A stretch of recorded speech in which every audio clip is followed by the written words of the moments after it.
రోమా 12:19 ప్రియులారా, మీకు మీరే పగ తీర్చుకొనక దేవుని ఉగ్రతకు చోటుయుడి, పగ తీర్చుట నా పని, నేనే ప్రతిఫలమునిత్తును అని ప్రభువు చెప్పుచున్నాడని వ్రాయబడి.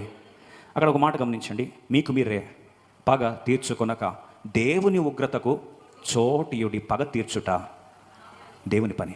పగ తీర్చుకోవాల్సిన పని ఎవరిది? దేవునిది. ఆరాధించాల్సిన పని ఎవరిది? మనది.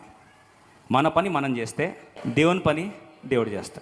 ఒకవేళ సీన్ ఉల్టా చేసామనుకోండి, ప్రభువా నీ పని నేను చేస్తా, ఏది పగ తీర్చుకునేదంటే, అప్పుడు దేవుడు ఆరాధించడు. అప్పుడు ఏమవుతుంది తెలుసా?